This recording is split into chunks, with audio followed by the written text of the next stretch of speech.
Hello my friends and welcome back to Disco Elysium. In our last video we did end our day poking around in the pawn shop, and before we talked to the owner here, there is a strange thing here that I wanted to click on.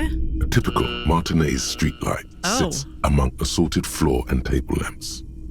Is that a streetlight? Yes, officer. As you see, it's in perfect working order. Where did you get it? It was brought to me to be altered. Altered? We are not here to investigate the theft of city property. He leans in so the pawn broker doesn't hear him. You have to admit it's rather clever what he's done with it. He pauses, studying the light. Let your gaze run over the streetlight. The light pole has been carefully cut, and the wiring has been redone and attached to a standard indoor plug. The light buzzes faintly, but persistently. How much for the streetlight? 700 real. Holy a crap! Bargain, I dare say. A bargain? No, it's not. He's trying to sweet-talk you into buying trash. Are you out of your mind? There's one just like that on every corner, even taking into account the risk of obtaining the light. That seems a bit steep. 700 sounds about right. I imagine it wasn't easy sawing off that street lamp. Middle one? There's also the matter of rewiring, but the most important transformation is the light's placement among ordinary indoor fixtures, which has adjusted its morphological field. The light became suitable for use inside the home just a few days ago. That's so much money. There's nothing else you need to know about the light? Okay, well, I suppose we should talk to him. It's not often that I see officers from the RCM in my pawn shop.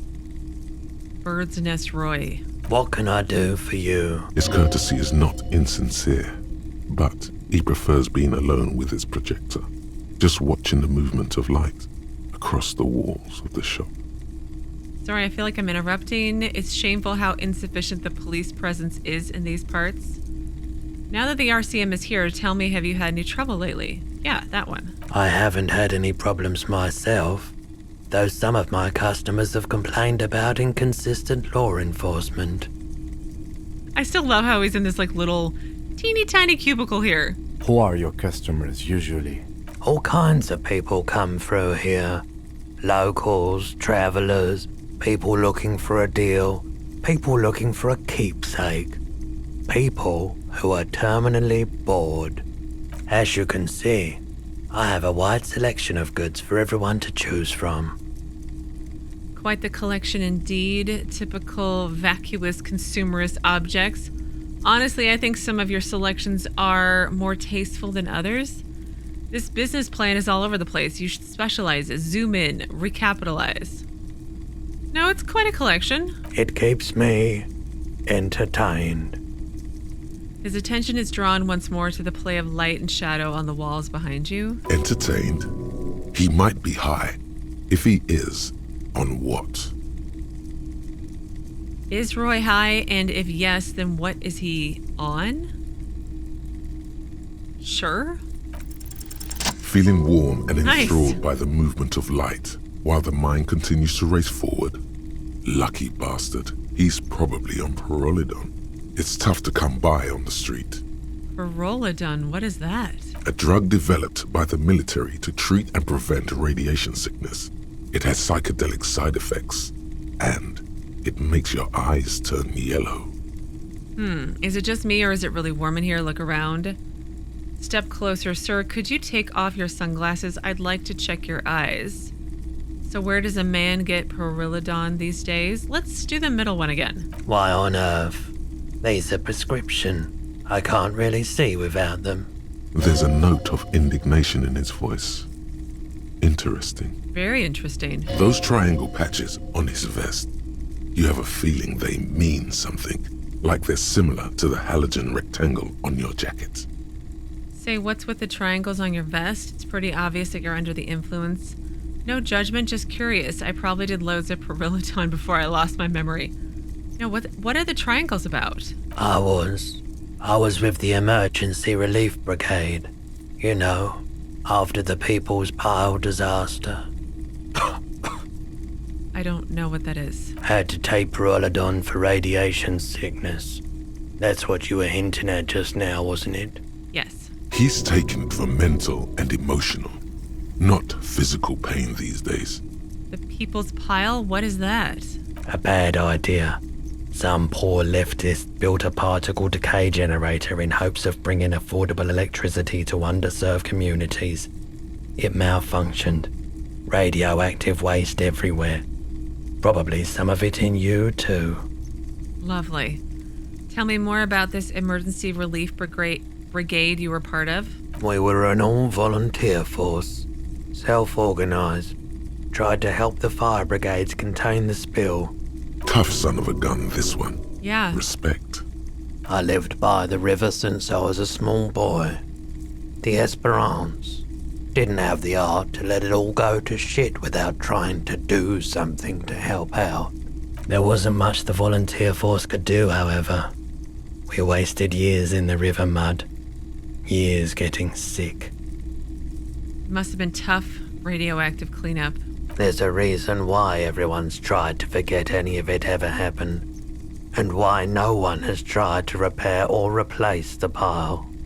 So much disappointment, and early deaths. Cancer mostly. And we knew all that was coming even as we were cleaning up as best we could. Whose fault was it that the generator failed? No one's. Everyone's. Oh. Okay. So much bitterness. Yeah. A bunch of poor people built themselves a primitive nuclear reactor, hoping for the best. What do you think is going to happen? Yeah, I don't feel like primitive and nuclear reactor should go together at all. How did you end up running a pawn shop? The cleanup happened 15 years ago. I was young then. Later, my second aunt died. Left me this shack and all the assorted junk in it. So I came to Martinaise. People told me don't go there. It's a shithole.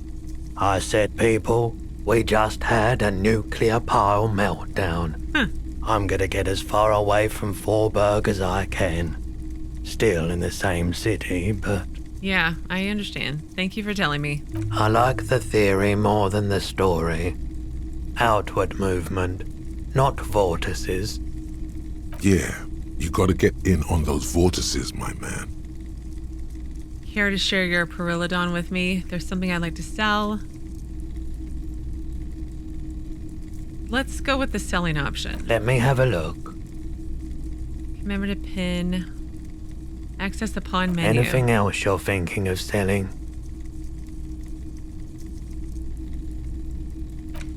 This postcard, yeah.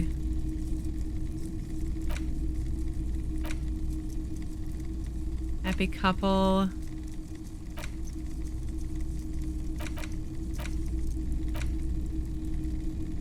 Oh, there it is. Pawn. I was like, how do I pawn it? Well, we'll pawn the postcard.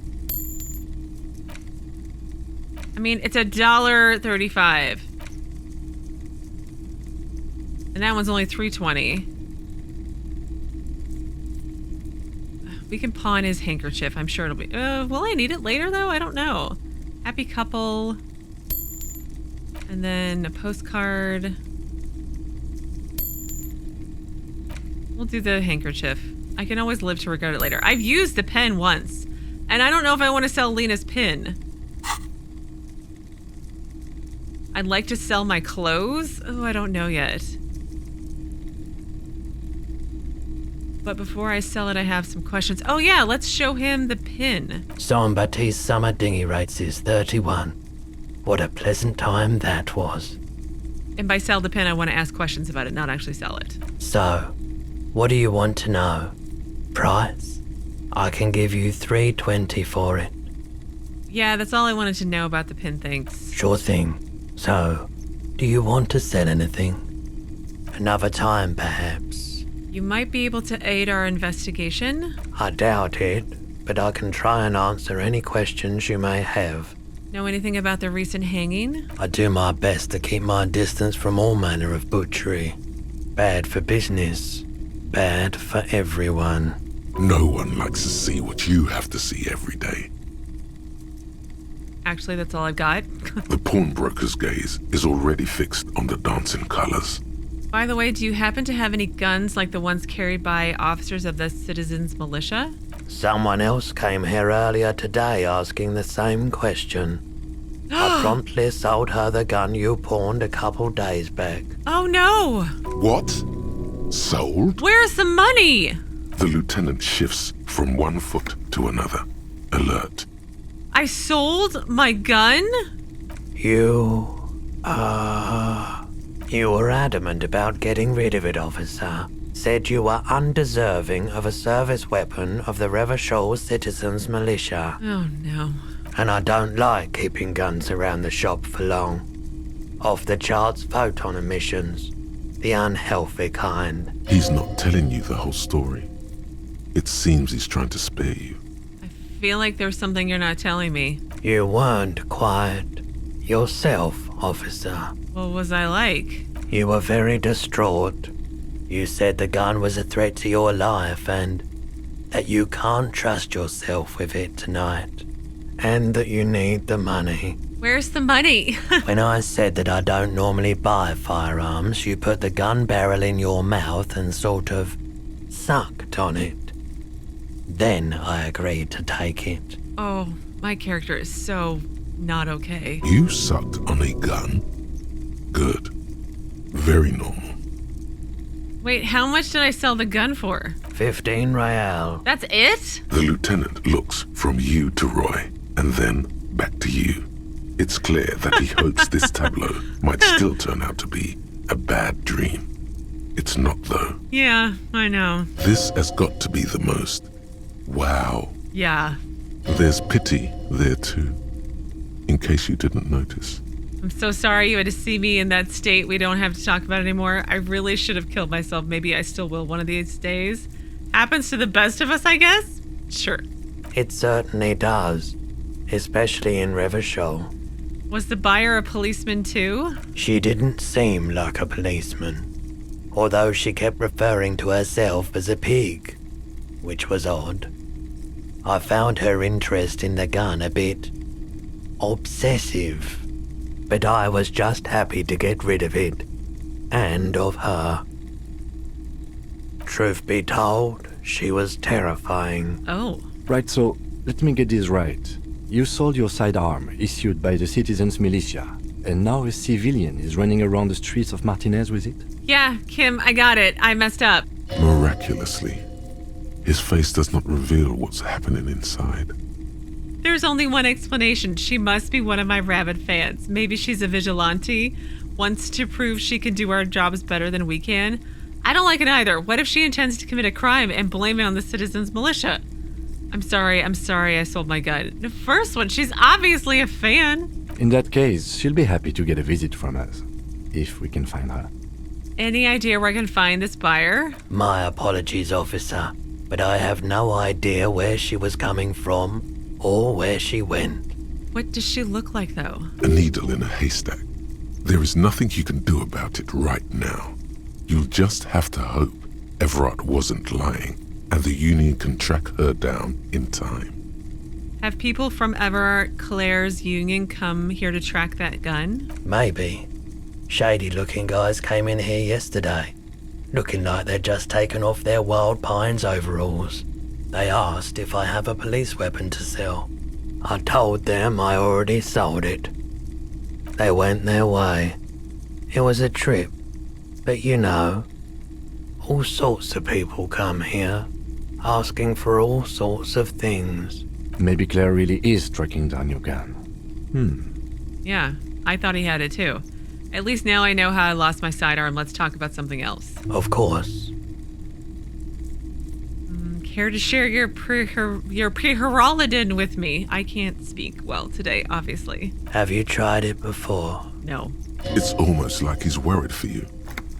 The lieutenant steps away, pretending to admire some of the knickknacks on display. Looks like he doesn't want to get involved. Go ahead then, he thinks. As long as you can walk straight, I don't care. I haven't, but don't worry, I can take it. I ride the Piro every day. I think I tried it once and liked it. Middle one. If you say so. Here you go, man.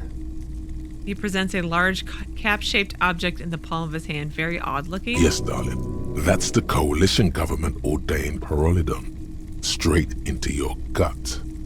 I just wanted to keep it and hang on to it, so let's come back for it later, maybe. I respect your decision, officer.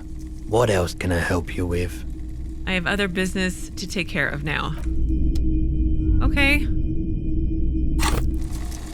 I'm getting there. I just want all the skill points.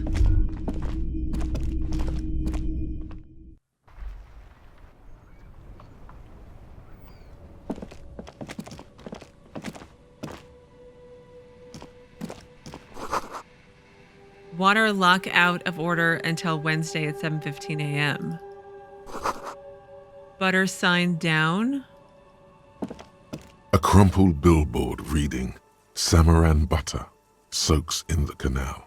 Two ugly lines mar the bright countenance of the blonde boy depicted. What is Samaran butter? Whatever it is, the boy on the billboard seems very happy about it. Attempt to reconstruct what happened here? Sure. Just some tasteless advertising at the bottom of a canal. No use rubbernecking now. Nothing more to see here, I guess. Hello, sir. Evening, officers. A burly man hangs out by the waterlock, carving up a generous serving of salami with an old hunter's knife. His eyes are fixed on a man stranded on the other side of the waterlock and on an enormous billboard that has fallen down into the canal between them. His posture is relaxed. Despite his powerful build and a knife in his hand, this man resorts to physical intimidation only infrequently, if at all. First things first, what are you doing here, man on the waterlock? My friend Barry the Butcher is stuck on the other side of the waterlock. I'm keeping him company and eating his salami. What? From the corner of your eye, you see a man in a yellow shirt and grey overalls waving at you from across the canal. He seems disappointed about the wreckage on the waterlock and the salami. Very good stuff. Anything I can do for you, officer? Do you know what caused the wreckage? Point at the smashed billboard in the canal. I wasn't here to witness it, but those look like tire tracks on that sign. Weird, huh? Then again, plenty of daredevil drivers in Revachol. Somebody tried to drive over the sign bridge thing? The words "Daredevil Driver" sound ominous to you. Did I do this?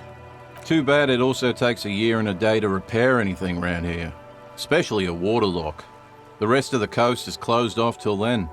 Oh, do you know what's further down the coast? Well, there's the fishing village, an abandoned fish market, a bizarro church. Not much use to the congregation, though. There always seems to be something wrong with it. Yeah, not really much else. Just bombed out ruins. Okay, can I have some of that salami? Sure thing. Want some too, officer? Why not? Lieutenant ponders the offer for a moment, then decides to go for it. He takes a slice of salami from the man and chews on it. I like the food of salami. Yeah, it's yummy. A crumpled billboard reading, Well, I can't talk to him.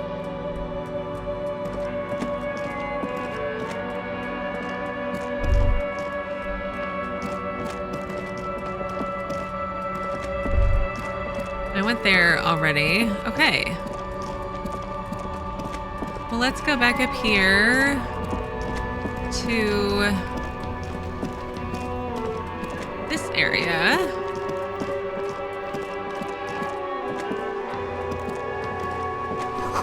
The book has a rose, a pistol, and a half-naked dame on its cover. On the cover stands a very muscular man surrounded by flames. This is a book about pate. The book, you don't really understand what it is about, nor does it seem important. A book about Boyadero culture. It promotes freedom and roaming upstream. A book about the future. The government reads your mind using radio technology. Oh. Let's talk to this person. Hello, sir. Step right in. The store is open. Her name is Annette. A young girl with chubby red cheeks waves at you smiling. Her nose is also red from the cold. Hello. Are you interested in a new and exciting book? What kind of store is this anyway? It's a bookstore, sir. We sell books, postcards, and some board games. It's called Crime, Romance, and Biographies of Famous People. Whoa, whoa, whoa, whoa. Hold your horses, little girl. I failed the encyclopedia check. What? And I have a thing. I now have questions about what a book is. Of course, we have to ask these. That is a book. They have stories inside them. It's like someone told you a story in a really long letter. What's a postcard? A postcard is a small cardboard picture. You can write a few words on the other side and send it to your friend or beloved. She is unfazed by your questions. She would consider it impolite to point out any perceived weirdness. What's a board game? Board games are like little games on a table, made to pass the time. There are several different ones, but sailors here mostly buy cards. Interesting things. My pleasure. Anything else you'd like to know? Is it okay if I ask you some questions? Okay, sir. I'll try to answer any questions you have. I hope they're about books. What's your name? My name is Annette, sir. My mum, her name is Plaisance. She owns the store. She's inside minding the register or organising the stock. The girl gazes at the window, then suddenly jolts, her eyes wide as if recalling something. Feel free to step in and browse our wares. And you're standing out here in the cold because? I'm signalling that the store is open. Otherwise, people might not know. They'd miss out on the crime, romance, and biographies of famous people. But it's snowing out here, little girl. A sudden gush of wind turns the pages of the books on the counters. She covers her face, smiling. But she's cold. Yeah, you're cold. Can I help in some way? Kind of you to offer, sir. What could you do to help her anyway? I should maybe have a word with the store owner? Oh, no, sir. I'm happy to help Mum by luring in customers. Besides, I have some hot juice in my vacuum bottle to keep warm. Shouldn't you be in school or something? No, shouldn't you be in bed? It's 8:30. I do my studies at home at the moment. I have to help Mum keep this place running. Isn't going to school more important than this? What is school anyway? First one. Mum says it's necessary to do both because it builds character. Mum says a proper worker is dutiful. That's how you get ahead in life. You succeed. How's the business going? Mum says it's peachy. She was a little afraid at first. There's talk about this house being cursed. Oh? Behind her, the window has been boarded up. You sense the boards creaking, twisting for a second, and some kind of doubt in her tense shoulders. Cursed? In what way? Cursed in the way that makes them say that no business has ever really thrived here, sir. That they all go... Ass up? I wouldn't really say it like that, but I guess so. I don't think curses are real. This sounds serious. I should probably look into this. Narrow your eyes and look through the creaking boards on the window. Yeah. We can go into the bookstore and ask about the case, but I don't see much more to look into here. Yes, please do look at our wares inside. The postcards and board games you asked about are also there, sir. What do you know about the other failed businesses? Nothing really, sir. Mum doesn't allow me to sneak around in the back rooms or the cellar. I don't really know what's there. How does this curse manifest itself? It does not manifest itself in any way. It does not exist. I liked it better when we were talking about whether it's appropriate to stand out in the freezing weather. But Kim, the plasmic manifestations. No such thing. The lieutenant stands at your side, stern and serious. Anything else you wanted to talk about, sir? Enough about the curse for now. Maybe I can tell you about some of our books instead. What is this crime business? Crime fiction is about murders or burglaries or things like that, and the work of a policeman or a private detective who's trying to solve a crime and catch the criminals. Wait, not crime fiction. I need to know what crime is. Why would anyone want to read about crime? Sure. It's exciting to people, I guess. They get to imagine dangerous things, and it's kind of like a puzzle, where you can guess who the criminal is, or how the good guys are going to catch him. I'm a policeman myself, by the way. You don't look much like a policeman. She examines you as if to find something policeman-like. Huh, well, what does a cop look like, then? Okay, then maybe I'm not a policeman, or should stop being one. Probably, but we're gonna go with the first one. Didn't mean to offend, sir. Sorry, sir. It's just that you don't look like Dick Mullen. She points to a book cover on which you see a strapping Vespertine officer. He stands grimly over the body of a dead woman. I used to be exactly like that Mullen guy, then I decided to live a little. You know, nobody actually looks like the guy in the picture. That's just a stupid fantasy of a man. It's not your body that's important. In police work anyway, it's your point to your head. Wow, look at that guy. I'll never be as good as Mullen. No, it's what's in your brain. Head? Yes. Mm-hmm. No, it's your soul. Your blue soul. I mean, obviously that too. No, your resilience. Soul, that Mullen guy looks like a Hample man who could respect that face that's not even drawn correctly. He lacks a soul. Grit, a total disregard for personal safety. You got to take the pain. This Mullen guy looks like he'd run to his mom. Ain't got balls. What? First one? I'm not sure I understand. A policeman's got to have the right stuff, an ingrained sense of the law. No one would follow a weakling like Mullen. If you say so, sir. He's just a fictional character. He's no match for your soul. I feel like she's mocking us. Maybe you can show me some real police work, sir. Like in the books. Oh, maybe.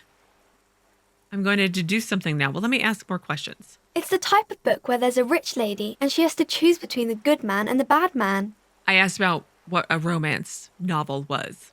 Or there could be a story about a poor lady getting a rich man. It's about man and lady business, sir. What about a poor man getting a rich lady? What about when both of the men are bad? What about when everyone is poor? What about a book where the man and lady business doesn't work out at all? First one? It happens, but usually the guy gets rich in the process. Or should actually be rich himself, but has lost his family property unjustly, like during the revolution or something. Those are unhappy books, for most of the pages. People sad about what they have lost, but then it all turns out just fine in the end. What about when both of the men are bad? These are not very common. You can't have a choice between bad and bad. Nobody wants to read a story like that. What if it's written really well? Well, maybe then it's fine. Maybe if the lady then decides not to pick either, because she doesn't need a bad man. Yes, that would be interesting. What about when everyone is poor? That's really not a proper romance story. That's more like everyday life. Yeah, poor people are boring. I guess, yes. People in books are always very interesting, especially the romance people. What about a book where the man and lady business doesn't work out at all? I haven't read many of those. Maybe you should ask Mum. Yeah, you think she has one about excruciating, painful breakup? I don't think it's a romance story if the main characters break up, though. She pauses, trying to figure out the appropriate answer. No, think about it. One where they plunge into a torrid spiral of pain and recrimination. Only it's really long and drawn out, scarred for life, phantom limb. No, I don't know. She looks at you with puzzlement. I'm looking at you with puzzlement. You can take this. Blossom like a pain flower. Yeah, and it drags on for years and years with no resolution in sight. The girl is at a loss for words. Each of you filling with resentment and bitterness for having ruined each other's lives. She shifts and sways on her feet, looking confused and uncomfortable. Each of you tearing at the other's innards, leaving a gaping emptiness, a vacuum heart that still hurts ceaselessly. I'm sorry, sir. Oh. I don't know how to help you. I don't need help. I need a real book that tells it how it is, not this drivel. Why can't you help me? I'm beyond help, right? First one. Sir, sorry, sir. I'm still little. I can't. Don't worry, little girl. Got a bit carried away there. Let's back up out of this. Mm-hmm. We should do that. That's enough romance for me. I had other questions. Maybe some about other books? Who are these famous people? Oh, kings and queens and generals of old, or artists and writers, or musicians, those kinds of people. There's usually something extraordinary about them. She scratches her cold, red cheeks, then continues. I think that's why people read them, to find the secrets of their fame. Can I become famous by reading one of these books? I don't know about that, but I imagine life is great when you're famous. Fame sounds delicious. Maybe someone will write a book about me one day. Famous for vain people? I have better things to do? These famous people sound like a bunch of dorks. First one, obviously. Why would they do that, sir? Because I'll be a superstar cop in the papers and everything. That'll show them. That's so cool. Maybe they'll make you a book cover picture and everything. Standing over a dead body, holding a gun. Hyperstellar law official, I think, was the achievement. I said 7 lines about being a superstar or something like that. You can stop calling me sir. I am but a working man. No, sir, I can't. It would be too tiring to refrain from it. It's already tiring enough to remember to say it all the time. It's nice of you to say I could stop, though. I get you. I, for example, can't stop making this face. Point at your face. Okay, yeah, when the next person comes, you'd have to sir or ma'am them again. First one? That's a friendly enough face, most of the time. Oh, wow.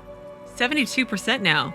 Should be a book of you. Saw she's cold, afraid of the curse. Sure, let's try the composure. Okay, I'm going to deduce something. The girl keeps her hands folded, hidden. Why is that? Hey, why do you keep your hands folded? What do you mean, sir? She knows where this is going. You don't need to be worried. I'm here to help. You can show them to me. Actually, I'd rather not deduce anything. No. The first one. She looks around anxiously. Her hands remain folded in front of her. She doesn't want to show them. The lieutenant stands by, looking at the two of you with little interest. A facade of true professionalism. He is far more intrigued by the situation than his poise reveals. It's okay. She brings out her reddened hands, her nails frayed, nearly chewed down to the flesh. Oh, you bite your nails. And you knew this from me keeping my hands folded? There were a few other hints. It's super simple for a detective such as myself. Yes? The third one. Well, that proves nothing. Anyone could do an easy deduction like that. Her eyes flash with defiance. She's not impressed. She actually is impressed. This is more like a defensive reflex. Want more? Bet I can figure out why you bite your nails. I got a few reasons in mind. Yeah. She nods, half provocative, half enthusiastic. You're uptight because of your mother and the pressure she's putting on you, probably. Rats have been nibbling on your fingers, child labor in dismal working conditions. Chewed on nails means you're recycling your body material. It's an intense dedication to the way of business. There are no riches without personal sacrifice. First one, obviously. Maybe so, sir. Okay, I know it's a bad habit, and I shouldn't. Either way, another ace deduction by the #1 detective in town. Are we the #1 detective in town? First one. It was okay, sir. There's more that can be achieved here. Ask her to do the same. You think so? Fine, do better. Deduce something about me. That was a masterclass move, whatever, kid. I don't need to prove myself to you. No, first one. You're quite sober. The lieutenant does not flinch at the comment. He does not flinch even a single bit. He is intensely not flinching. It takes effort. Wait, how do you know I'm usually not sober? Because you usually aren't. And I'm having a grand time? Are we? I sure hope you are, sir. There she stands, swaying on her feet, assaulted by the early spring breeze. She smiles at you. The whole situation suddenly feels familiar, somehow. What are you missing here? Why does this feel familiar? I'm guessing because we've been here before? Because you know each other. She's been talking to you so openly because you've talked before. Yeah, hang on. So you know me? We've met before? On second thought, maybe I shouldn't remember. No, first one. Yes, I stand in this spot all the time. You've been running around all week without your shirt on, sir. Telling people about being a star or something. Don't really understand who those stars are. Did I ever talk to you? Of course, you've stopped by a few times. You certainly look better than the last time I saw you. I doubt that. What do you mean I look like shit? Thanks, I'm trying. Yeah, middle one. Yeah, but you don't have party eyes anymore. Ah, Party eyes. Yes, of course. That makes sense. it makes all the sense. I'm not surprised children have seen you running around with party eyes on, he thinks. Not at all. Party eyes. You know, like a cat in the dark, all big and wide-eyed. It certainly looks odd on a man. I bet. The swiveling eyes of a loony drug addict. That is what she meant. You were probably gurning too. Fuck yeah. You should get some party eyes right now. Snap those sequins on you, boy. Does that mean I've been partaking in narcotics? Obviously. Oh, baby, that's not what you have to worry about. Worry about the important thing. So why didn't you tell me you knew me to begin with? I didn't know I had to do that. Thanks, I've learned something about myself today. I don't really like this detective deduction game anymore. No, second one. I'm glad I could help you, sir. Okay, bye. See you around, Annette. Wow, you work hard. I do? Oh, yes. You hustle. You're a provider.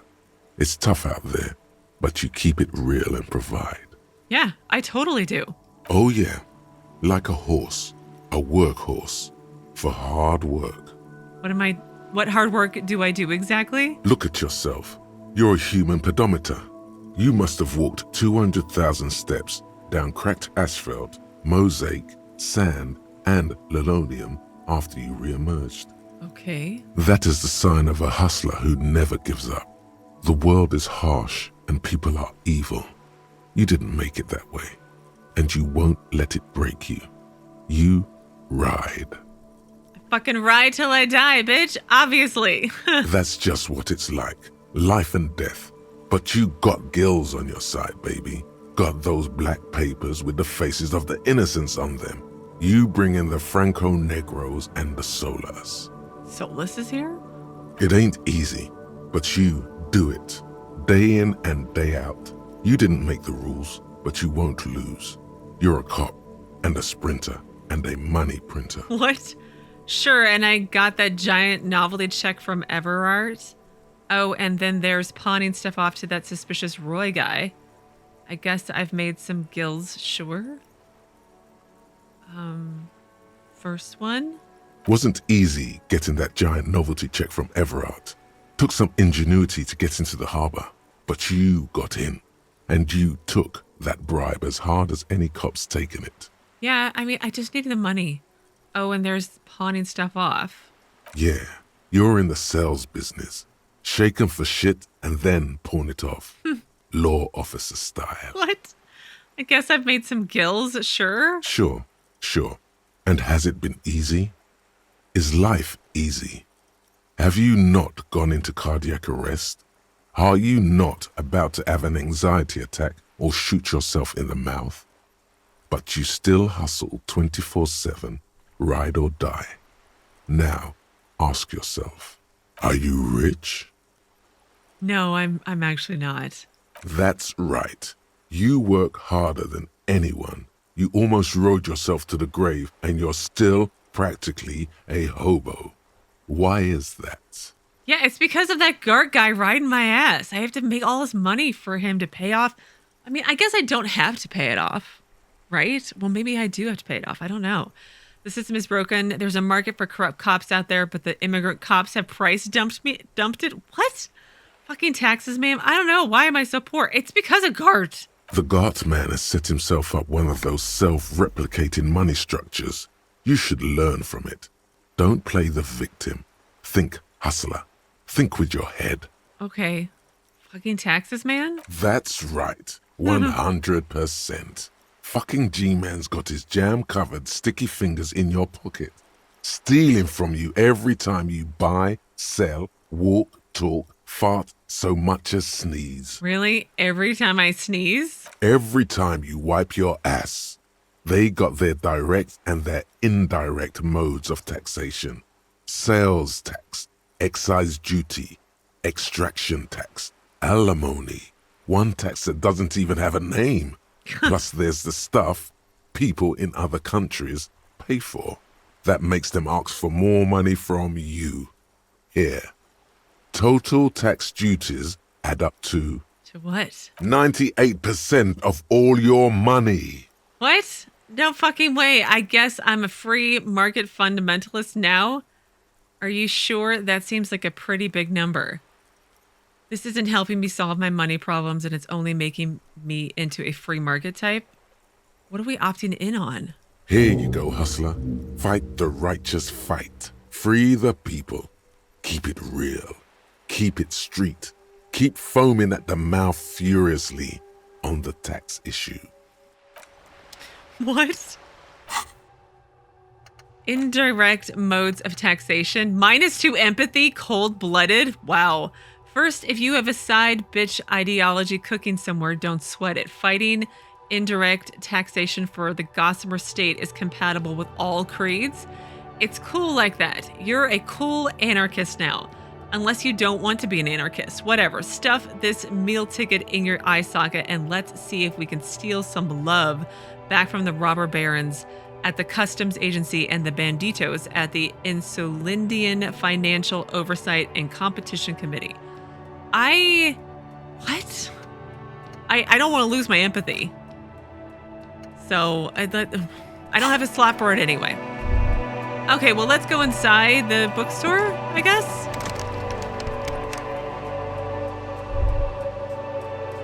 Is it closed? Hi, Ace Detective. Are you here for more books? Oh. Well, I guess it is 9 o'clock. I'll have to come back in the morning, I suppose. Well, let's poke around a little bit more.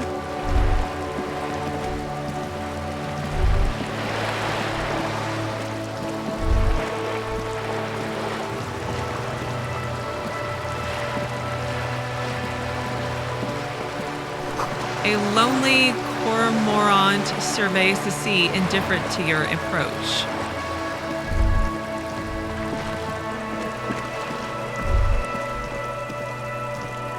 This is a wall on the side of an apartment building. Why am I looking at a wall? In the dimming light, some things become clearer, do they? You have no clue. They don't. It's just a wall.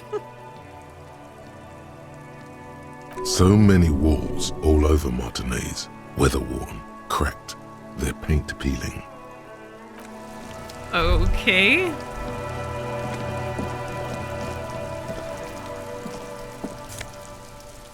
Money.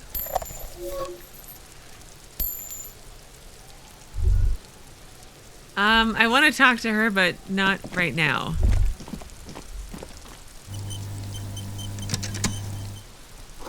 A garden hose. This won't be of use until the snow melts. Is that the door I'm supposed to unlock and not go into?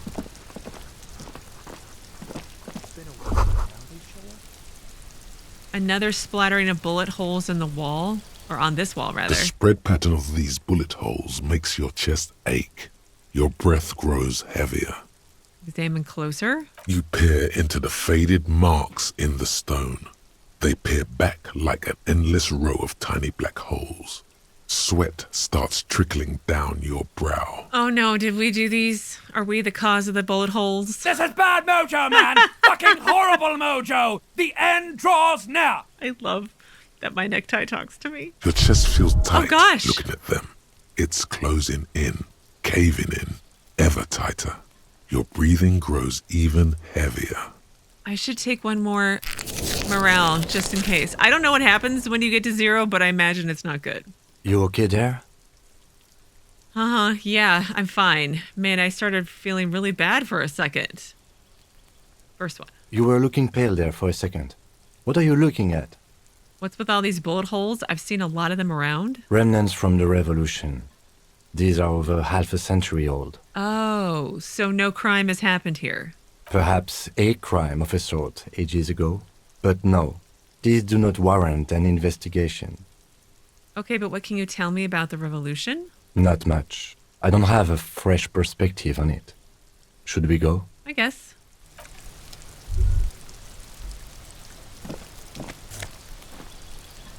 Orange bum hat.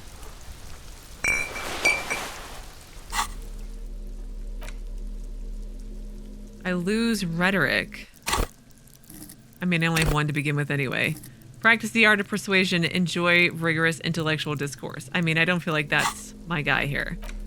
And I get reaction speed, which I guess, there we go.